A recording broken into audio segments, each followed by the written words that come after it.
and I think to myself, what a wonderful world.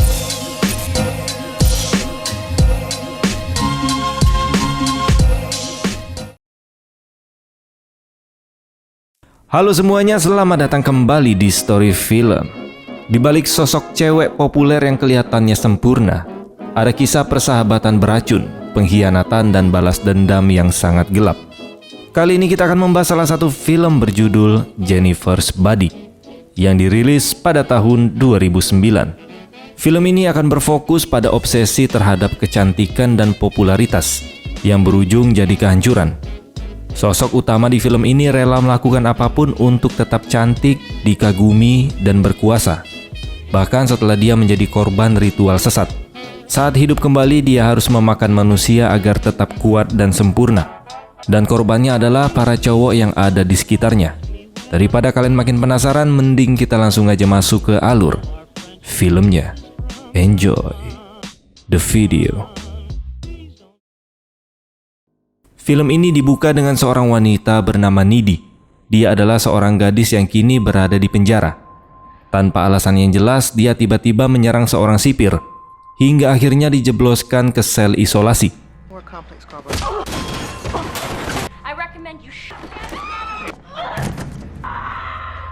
Di sanalah Needy mulai bercerita tentang bagaimana hidupnya bisa berakhir seperti ini.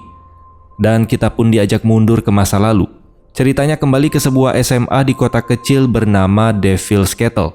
Kota yang terkenal dengan air terjun aneh berlubang pusaran misterius, yang sampai sekarang bahkan para ilmuwan belum tahu kemana ujungnya.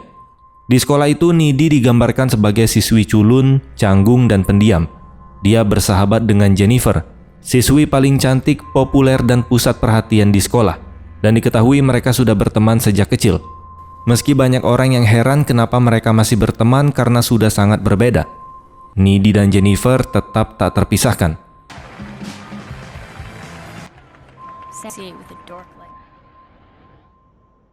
Suatu hari Jennifer mengajak Needy menonton penampilan band indie bernama Low Shoulder. Jennifer terang-terangan bilang kalau dia tertarik pada Nikolai, vokalis dari band tersebut, dan berniat mendekatinya malam itu. Demi tidak membiarkan sahabatnya pergi sendirian, Needy pun membatalkan rencananya bersama sang pacar, yang bernama Chip. Malamnya, Chip menemani Needy menunggu Jennifer menjemput. Di sini terlihat keanehan, di mana Needy bisa merasakan kehadiran Jennifer sebelum mobilnya datang, seolah mereka punya ikatan batin. Chip yang melihat hal ini merasa janggal. Dia juga jelas tidak menyukai Jennifer karena cara bicaranya yang kasar dan merendahkan Needy. Sesampainya di bar tempat konser, mereka bertemu Craig, teman sekolah yang seperti kebanyakan orang di kota itu, yang sangat mengidolakan Jennifer. Mereka juga berpapasan dengan Ahmed, siswa pertukaran pelajar. Tak lama kemudian, officer Roman, yaitu polisi yang kadang berhubungan dengan Jennifer, dia pun mencoba menggoda Jennifer lagi.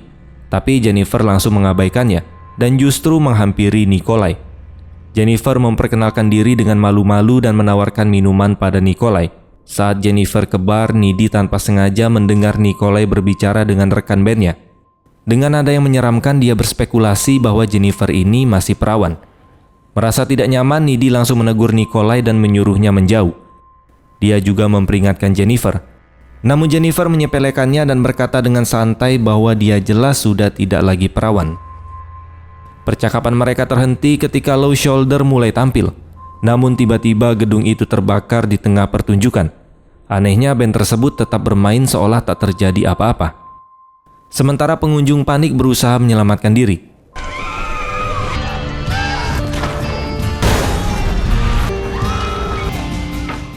Needy berhasil membawa Jennifer yang trauma keluar lewat jendela kamar mandi dan mencoba menenangkannya. Tapi belum lama mereka aman, Nikolai tiba-tiba muncul, lalu memaksa Jennifer menenggak whisky, menandai awal dari mimpi buruk yang akan mengubah segalanya. Kemudian Nikolai menyeret Jennifer pergi, sementara Needy memohon agar Jennifer tetap tinggal. Tapi dengan polosnya Jennifer bilang semuanya akan baik-baik saja. Malam itu Needy pulang dengan keadaan panik dan langsung menelpon pacarnya, yaitu Chip. Dia menceritakan semua hal mengerikan yang tadi dia lihat, di mana banyak orang yang terbakar hidup-hidup, dan sahabatnya masuk ke dalam van bersama orang asing. Chip yang memang tidak suka Jennifer malah menyuruh Needy tidak usah memikirkannya. Tidak lama kemudian bel rumah Needy berbunyi.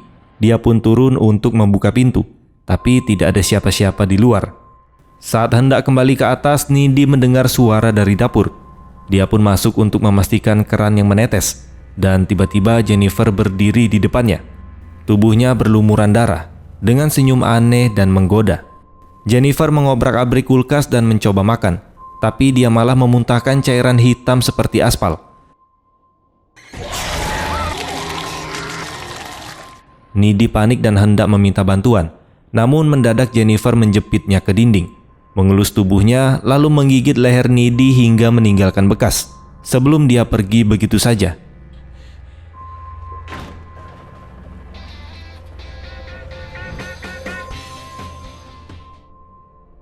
Keesokan harinya, sekolah gempar membicarakan kebakaran bar yang menewaskan banyak orang. Needy terlihat melamun, masih memikirkan kejadian mengerikan semalam. Tapi Jennifer muncul dengan santainya. Terlihat normal, dan yang lebih mengganggu, dia sama sekali tidak peduli dengan kematian orang-orang yang mereka kenal. Dia bahkan bertingkah seolah tidak ingat pernah datang ke rumah Needy dan muntah di dapur. Sepulang sekolah, Needy mencoba menceritakan keanehan perilaku Jennifer kepada Chip. Tapi Chip justru meragukan kewarasannya. Sementara itu Jennifer mendekati Jonas, sahabat Craig yang sedang berduka karena Craig tewas dalam kebakaran. Jennifer memanipulasinya dengan mengatakan bahwa Craig pernah bilang mereka berdua cocok, lalu mengajak Jonas masuk ke hutan.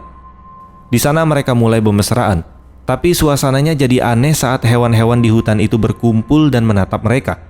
Jonas terdiam heran. Namun Jennifer tetap tenang dan berkata bahwa hewan-hewan itu sedang menunggu sesuatu, dan disitulah semuanya berubah. Jennifer melahap tubuh Jonas dengan brutal, sementara jeritanya terdengar oleh seorang guru di kejauhan, yang mengira Jonas hanya sedang menangisi kematian Craig.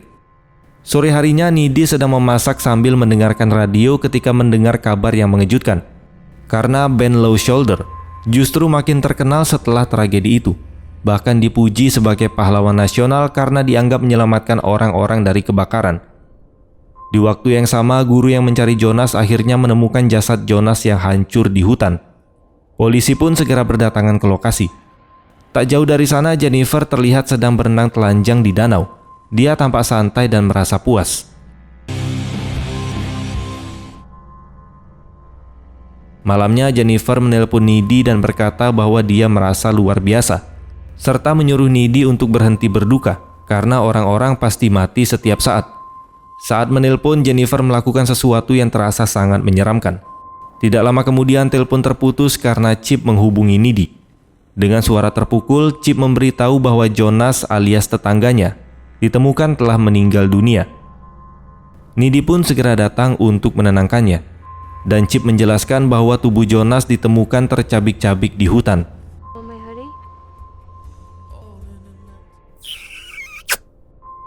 Beberapa hari berikutnya, seluruh kota tenggelam dalam duka karena banyaknya nyawa yang hilang dalam waktu singkat. Semua orang berusaha bangkit, kecuali Jennifer, yang justru terlihat semakin bersinar.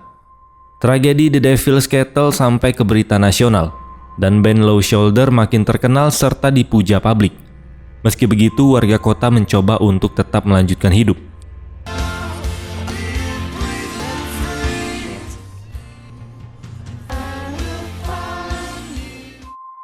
Sekitar sebulan kemudian, di kelas Jennifer terlihat pucat dan tidak sehat. Setelah pelajaran selesai, seorang cowok bernama Colin Gray mendekatinya dan dengan gugup mengajak Jennifer kencan. Jennifer langsung menolaknya dengan dingin.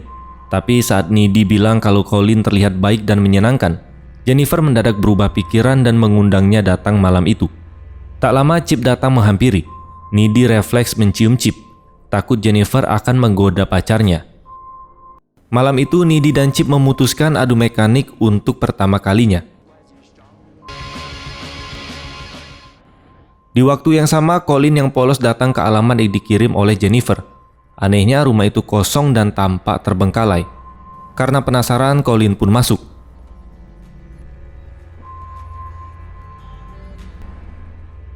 Di lantai atas, dia menemukan Jennifer menatapnya dengan tatapan yang menyeramkan. Saat itulah Colin sadar bahwa ini bukan rumah Jennifer. Jennifer mulai merayunya, tapi tiba-tiba suasananya berubah. Colin ketakutan lalu lengannya dipelintir hingga cedera. Kemudian seperti yang terjadi pada Jonas, Jennifer menyerangnya dan memakan tubuhnya.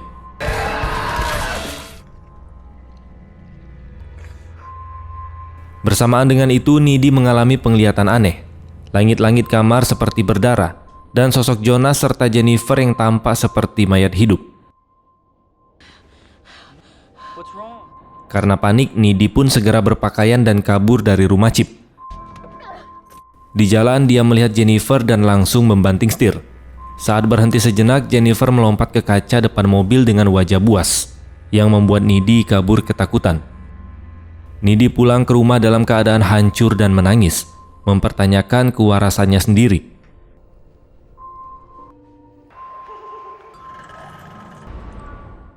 Setelah agak tenang, dia kembali ke kamar untuk tidur. Namun Jennifer ternyata sudah ada di sana.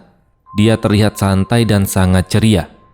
Jennifer mencium Needy, dan mereka sempat berciuman cukup lama, sampai Needy menarik diri dan menuntut penjelasan. Dengan santainya, Jennifer akhirnya bercerita tentang apa yang terjadi setelah dia masuk ke dalam mobil van milik Ben Low Shoulder malam kebakaran itu.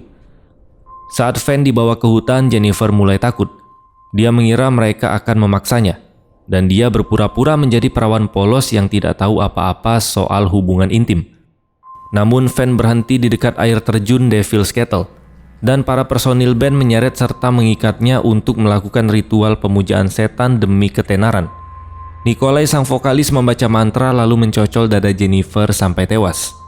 Pisau itu kemudian dibuang ke lubang pusaran air terjun untuk menghilangkan bukti. Jennifer mengaku tak ingat banyak setelah kejadian itu. Dia hanya tahu kalau dia sudah hidup kembali dan berjalan menuju ke rumah Needy. Dia merasakan hasrat memakan daging human, tapi tak sanggup membunuh Needy karena dia mencintainya.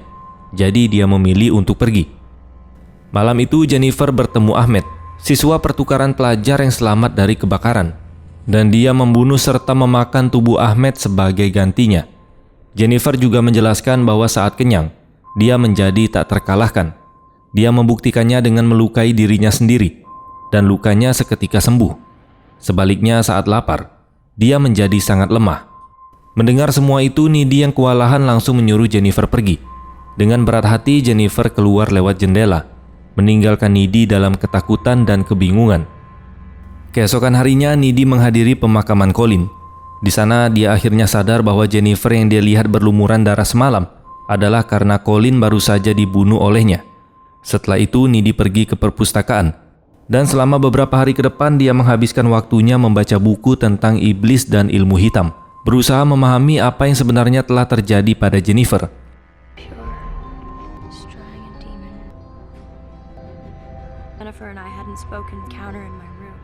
Needy kemudian mencoba menjelaskan temuannya kepada Chip. Dari buku-buku itu, dia tahu bahwa ada ritual untuk meraih ketenaran dengan cara mengorbankan seorang perawan. Namun jika korban itu bukan perawan, sang pelaku tetap mendapat ketenaran, sementara si korban akan hidup kembali dengan jiwa iblis di dalam tubuhnya dan harus memakan daging manusia agar tetap hidup.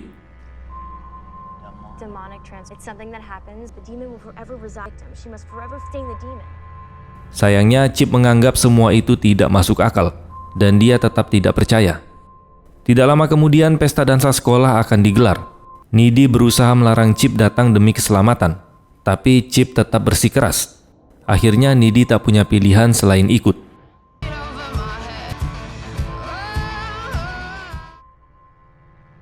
Singkat cerita, hari pesta pun tiba. Sebelum berangkat, ibu Chip memberinya semprotan merica untuk berjaga-jaga. Di waktu yang sama, Jennifer terlihat pucat dan kembali lemah, yang merupakan tanda bahwa dia sedang kelaparan. Needy datang lebih dulu ke pesta dan menunggu Chip. Sementara itu, Chip berjalan sendirian. Ketika Jennifer tiba-tiba menghampirinya dengan sikap yang mencurigakan, Jennifer mulai memfitnah Needy. Dia mengklaim bahwa Needy pernah berselingkuh dengan Colin. Dia pun mengajak Chip ikut dengannya untuk membalas perbuatan Needy. Di aula pesta, Ben Low Shoulder ternyata tampil, yang membuat Needy merasa muak saat band itu naik ke panggung. Sementara itu, Jennifer dan Chip sudah berciuman di dekat sebuah pohon. Entah bagaimana lewat ikatan batin anehnya, Needy merasakan ada sesuatu yang salah. Dia langsung berlari keluar dan seolah tahu persis kemana dia harus pergi. Jennifer membawa Chip ke kolam renang terbengkalai, sementara Needy menyusul dengan naluri yang tidak masuk akal. Jennifer kembali mencoba mencium Chip, tapi Chip menolak karena dia terlalu mencintai Needy untuk mengkhianatinya. Mendengar penolakan itu, Jennifer melempar Chip ke dalam kolam dan mulai menyerangnya. Tepat saat itu, Needy pun datang. Melihat pacarnya dalam bahaya, Needy melompat ke kolam dan menarik Jennifer untuk menjauh. Chip lalu menyerahkan semprotan merica kepada Needy, dan Needy langsung menyemprotkannya ke wajah Jennifer. Dengan penuh emosi, Jennifer memuntahkan cairan hitam, lalu melayang di atas air kolam. Sementara Needy membantu Chip keluar dari kolam renang tersebut. Needy kemudian menghadapi Jennifer dan menuntut penjelasan. Kenapa dari semua orang, Chip yang menjadi targetnya? Namun Jennifer hanya mengelak dan menolak memberi jawaban jelas. Jennifer melangkah mendekat dengan agresif, hingga Chip tiba-tiba mencocol perutnya dengan besi panjang. Setelah itu Chip ambruk ke tanah. Jennifer menatap Needy dengan tatapan sedih, lalu mencabut besi itu dari tubuhnya dan pergi begitu saja. Setelah Jennifer menghilang, Needy berlutut di samping Chip. Dalam kondisi sekarat, mereka saling mengungkapkan cinta, sampai akhirnya Chip tewas karena kehabisan darah. Sementara itu, Jennifer pulang ke rumah dalam keadaan pucat, lemah, dan patah hati. Tak lama, Needy menerobos masuk lewat jendela dan langsung menyerangnya karena telah membunuh Chip. Jennifer menggigit leher Needy, lalu melepaskannya. Dengan kekuatan iblisnya, Jennifer membuat mereka melayang di atas tempat tidur, dan perkelahian pun berlanjut. Hingga akhirnya Needy merobek kalung persahabatan dari leher Jennifer yang membuatnya lengah. Kesempatan itu dipakai Needy untuk mencocol jantung Jennifer dengan penuh emosional.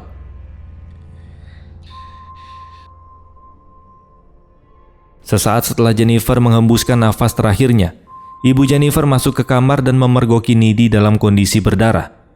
Inilah alasan kenapa di awal film Needy berakhir di penjara. Lalu cerita kembali ke masa sekarang. Needy kini berada di sel isolasi penjara. Ternyata karena pernah digigit oleh Jennifer, Needy juga memiliki kekuatan iblis. Dia menggunakannya untuk melayang dan kabur dari penjara. Dalam pelariannya, Needy menemukan pisau yang dulu digunakan Nikolai untuk membunuh Jennifer.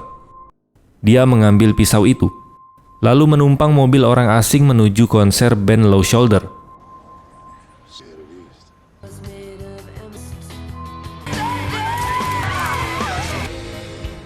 Setelah konser besar band itu berakhir, diketahui bahwa seluruh personil Low Shoulder dibunuh pada malam itu, yang menandakan bahwa Needy lah pelakunya. Film pun ditutup dengan adegan Needy berjalan keluar dari sebuah kamar hotel, yang terekam oleh kamera CCTV, menandai akhir dari kisah balas dendam yang gelap dan berdarah. Dan film pun selesai. Ending yang sangat meritualkan. Film ini bukan cuma soal iblis dan pembunuhan, tapi juga tentang hubungan pertemanan yang rusak, rasa bersalah, dan konsekuensi dari pilihan yang salah. Jennifer mungkin terlihat sebagai monster, tapi sebenarnya dia juga korban. Sementara Needy yang awalnya polos dan lemah, justru berubah jadi sosok paling berbahaya di akhir cerita. Terima kasih sudah menonton dan sampai jumpa di next video.